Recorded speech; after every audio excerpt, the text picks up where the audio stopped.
자, 이 강의 8번 질문 보겠습니다. 제목. 여기 dependence라는 건 의존이고요. 앞에 inter를 붙였으니까 상호 의존이라고 볼 수 있겠지. 상호 의존이라는 것은 입니다. where. 자, where는 특정한 장소를 설명할 수 있지만 어떤 것들에 대한 상황이나 조건 등을 설명할 때도 나오는 거. 관계부사가 들어가는 자리인데 뭐가 들어갈지 모르겠어. 그럼 매번 지금처럼 where 쓸 겁니다. 상호 의존이란 도대체 어떤 거냐? condition of one. 자, 어떤 사람의 컨디션은 몸 상태라고 보통 많이 해석을 하지만 실제 컨디션은 조건이라는 단어입니다. 컨디션이 좋다라는 건 조건이 잘 갖춰져 있다라는 부분을 설명하고 싶은 거니까요. 자, 또 한 사람의 조건은 depends on, 뭔가 의지하게 돼. 어디? another, 또 다른 사람에게. 그리고 자, 이런 것들 좀 이상하겠지만 뭐 vice versa라는 이상한 표현이겠지만 기억하셔야 됩니다. 이게 별표로 안 나왔을 거예요. 이거는 모의고사 등등에 엄청 많이 나옵니다. 그러니까 거꾸로, 반대로라는 뜻인데 그 반대도 마찬가지다라는 뜻으로 쓰이는 거예요. 그러니까 한 사람의 조건이 다른 사람에게 달려있고 이 사람의 어떤 뭐 성공 여부도 이 사람에게 달려있고 서로 의존할 수밖에 없다라는 걸 설명하고 있는 거겠죠.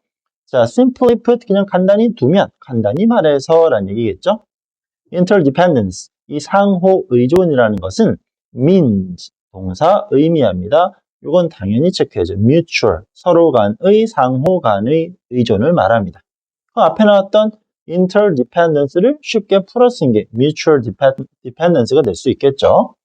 고등학생이니까 이런 단어는 당연히 무조건 암기하고 있어야 됩니다.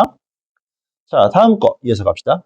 such a situation, 그러한 상황은 such는 기본적으로 품사가 형용사에 해당이 될 건데 관사보다 앞에서 명사를 꾸며주기 때문에 조금은 특별한 표현이었죠. 자, 그러한 상황은 입니다. 어떤 상황이야? neither 등장했으니까 nor 나올 수 있겠지. 그럼 좋은 뭐냐? 좋은 것도 아니고 나쁜 것도 아니에요. 그 자체로. 의존을 한다는 건 좋은 것도 아니고 나쁜 것도 아닙니다. 또한 there 플러스 비동사 있다, 조동사 있을 수 있죠. more or less of it. 자, 그럼 more or less라는 건 그냥 조금 더 또는 더 조금 of it. 무슨 말이야? 더 좋을 수도 더 나쁠 수도 있습니다. 이렇게 설명하는 거겠죠. 보통 이 more or less라는 건 그냥 뭐 거의, 조금, 약간 이런 의미로 쓰는 건데 여기서는 더 좋을 수도 더 나쁠 수도 이렇게 판단만 할 수 있으면 됩니다. 뭐 문법적으로 중요한 특성을 갖는 건 아니니까요. 자, marriage, 결혼이라는 것은 입니다. good example, 좋은 예시가 될 수 있어요. 어떤? highly는 높낮이가 아니었어요. 높낮이의 high는 형용사 부사가 똑같은 건 맞아. 근데 이렇게 ly를 붙이는 건 그냥 매우라는 강조의 부사로 판단하시면 됩니다. 매우 상호 의존적인 관계입니다. 결혼은 좋은 예시가 될 수 있다. 자, the traditional, 전통적인 Christian, 어떤 기독교적인 누구냐, 누구야 이게 결혼, 그리고 이 뭐 서약은 이렇게 되는 거겠지. 기독교식의 결혼 약속 서약은 commit, 자, commit이라는 건 행하다라는 거겠죠? 그지? both partner, 이 두 명의 파트너 모두가 뭘 행하게 한다라는 거야. 보통 commit은 행하다인데 commit to 부정사하면 뭐뭐 하게 만들다 정도로 보시면 됩니다. stick with it, 그것을 자, stick, 뭐 하는 거? 유지해 나가는 거겠지. 보통 우리는 stick 다음에 누구를? to를 많이 쓰죠. stick to 명사, stick with 명사, 큰 차이 없어요. 이거 구분하는 건 의미 없습니다. stick이 유지한다라는 개념만 잘 판단할 수 있으면 되는 거니까. 자, 그러면 결혼을 했어. 그 기독교식의 어떤 혼인사약을 했어. 그건 뭐다? 양쪽 부부 모두가 stick with it, 그 관계를 유지해 나간다라는 거야. 더 부자 되세요. 더 poor를, 더 가난해지세요. 더 좋아지세요. 더 나빠지세요? 그건 아니겠죠. 그지? 좋아지세요, 나빠지세요가 아니겠죠. 요거는 지금 요 뭐냐 인용보를 주었기 때문에 문법성 판단이 중요한 부분은 아니고 부자건 가난하건, 그지? 좋아지건 나빠지건 이런 얘기인 거예요. 그래서 이런 것들을 서로 의존하면서 살아가게 했다라는 겁니다. interdependence, 상호 의존, among countries, 국가들 사이에 있어서 상호 의존이라는 건 때때로 의미합니다. 어떻게? richer라는 건 더 부자겠지. 그죠? 더 부유한 걸, 때로는 더 가난한 걸, 때로는 더 좋은 걸, 때로는 더 나쁜 걸, 이런 걸 의미할 수도 있다라고 합니다. 오케이, 큰 의미 없네요. 결국 상호 의존에 대한 접근 방법 또는 해석이 긍정인지 부정인지는 국가마다, 나라마다 조금씩 다르다라고 설명하고 있는 것뿐. 자, 큰 의미 없고요. 근데 18th century 18세기에 자, 얘는 누구냐? 나도 몰라요. 이런 사람이 있었나 봐. 이 사람은 pointed out. 뭐였어요? 지적했지. 뭐를? that 이하를 along with interdependence. 그러면 자, 부사구가 앞으로 튀어나온 거 판단할 수 있을까? 그럼 이 come이 동사고 friction and conflict가 주어가 되겠지. 그럼 뭔데? 지금 명사절 that 뒤에서 부사구를 끄집어낸 도치구문이 발생하고 있어요. 도치의 가장 중요한 부분은 수일치가 될 수밖에 없을 거야. 근데 크게 어렵진 않아. 왜? 그냥 눈에 보이는 명사, 물론 주어는 아니겠지만 이 명사가 단수기 때문에 도치음을 캐치하지 않더라도 S가 붙을 수는 있어요. 단, 문법적으로 분석이 가능한 우리 같은 경우라면 전치사 뒤에 동사가 못 나오는데 이런 것들에 대한 답을 얻기 위해서 도치를 적용하는 게 답이 될 수 있겠지. 주어가 나왔고 동사가 나왔어. 여기서 말하는 friction과 conflict는 하나의 개념으로 보기 때문에 단수가 될 것이고 따라서 수일치, 동사 S 갖다 붙입시다. 그럼 마찰과 갈등이 올 수 있어 뭐와 상호 의존과 함께. 오케이.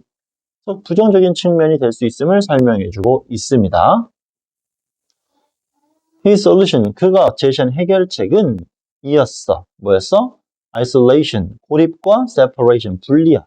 떨어지란 얘기겠지. 하지만 that is seldom, 자, seldom 자체는 rarely, hardly 다 똑같은 부정어였죠. 그런 것들은 거의 가능하지가 않아요. 어디? 이 globalized world, 세계화 시대에서. 오케이. 그러니까 부부를 예로 들었던 거잖아. 뭐 하면 된다? 떨어지래. 하지만 그건 불가능한 경우가 많다라는 거겠지. When countries, 이런 국가들이 뭐 할까요? 시도합니다. isolation, 고립을 시도할 때 잠깐만 미안해. 국가를 예로 든 거지. 미안. 아까 결혼 얘기는 끝났지. 그러니까 국가 간의 미안 쌤이 잘못 접근했어. 6번 문장. 국가 간의 상호 의존이지. 그지. 나라마다 의미가 다른 게 아니라 미안. 국가 간의 상호 의존이라는 건 뭐야? 더 부자가 될 수도 있고 서로 이렇게 힘을 합쳤을 때 가난해질 수도 있고 좋아질 수도 있고 나빠질 수도 있다라는 거지. 큰 실수할 뻔했네요. 그러면서 그런 국가 간의 상호 의존이 있을 경우에는 뭐다? 갈등과 마찰과 갈등이 생길 수 있다라는 거. 그러면 뭐 하면 된다는 얘기지? 이렇게 고립하고 혼자 살면 된다는 얘기지만 국제사회에서 그치 잘못 줬지? 국제사회에서 혼자 있는 건 거의 불가능하다라는 얘기. countries, 이런 나라들이 고립을 시도하는 경우에 as with는 하나의 전치사로 뭐뭐처럼이라 판단하시면 됩니다. The case of North Korea, 북한이지. 북한의 경우 또는 미얀마, formerly 부르마 이렇게 있었나 봐. 예전에 버마죠, 버마. 자, 이런 나라들은 예시가 될 수 있어. Until quite recently, 꽤나 최근까지 이런 나라들은 예시가 될 수 있어요. It comes at enormous economic cost. 그것은 말 그대로 해석하면 온다라는 거겠지. 어떤 상태로 온다라는 거, 어마어마한 경제적인, 자, 코스트는 비용이라는 뜻도 물론 맞지만 실제 독해에서는 거의 다 대가라고 했었어요. 고립을 했더니 엄청난 경제적 대가를 치를 수밖에 없다. 국가 간의 고립이 말은 쉽지만 해결책으로 제시가 될 수 있는 건 없다. 보여주고 있네요. 그럼 다시 It is not easy. 그럼 it은 가주어, 뒤에는 진주어, 여기는 의미상 주어겠지. Divorce는 이혼이라는 얘기야. 누구랑? The rest of the world. 관사 the를 붙인 rest는 매번 나머지였었죠. 다른 세상과 이혼은 국가들이 이혼하는 건 쉽지 않습니다. 그럼 다시 소재로서 상호 의존이 등장했었죠. 그러면서 긍정과 부정의 요건이 있음을 설명했고 그런 것들에 대한 예시로서 결혼을 설명했지. 근데 예시를 바꿔서 국가로 갔습니다. 국가 간에 플러스 마이너스가 있을 수 있지만 해결책은 고립이 싫으면 고립하면 돼. 근데 그렇기 때문에 어떻게 돼? 다 경제적 어떤 안 좋은 결과가 발생할 수 있으니 그딴 건 위험할 수 있다라는 내용까지 전개가 됩니다. 중간에 소재를 잘못 건드려서 미안. 그 부분 헷갈리지 마시고요. 어디였지? 여기까지. 결혼해서 여기서는 뒤집어지는 부분이니까 여기서는 나름의 뭐랄까 문장 삽입 등도 우리는 고민해 볼 수 있어야 될 것 같아요. 소재가 전환되는 시점이니까요. 오케이. 이렇게 해서 8번 지문은 마무리 짓겠습니다.